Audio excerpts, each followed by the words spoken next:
सैलाबी सूरत हाल कैसे हुई, cloud burst के हवाले से बताइएगा कि बादल का पट्टा क्या है और इसकी वजह से ये अचानक इतनी बारिशें, इतना पानी कैसे आ जाता है। पहले जो मानसून रेंज थे वो कंट्रोल में थे, इतने ज्यादा डिजास्टर्स नहीं थे।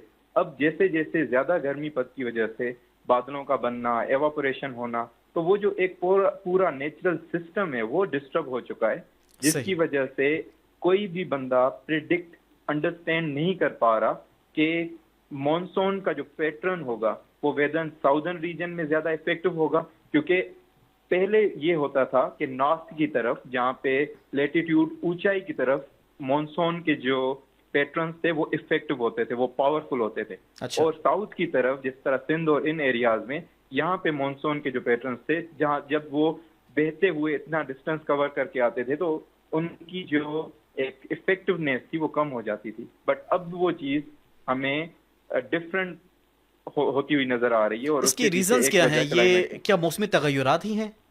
जी, एक बड़ी रीजन ये है कि देखें, हमारा जो समंदर है वो 90% जो हीट है उसको एब्जॉर्ब करता है, और बट उसकी भी एक कैरिंग कैपेसिटी है।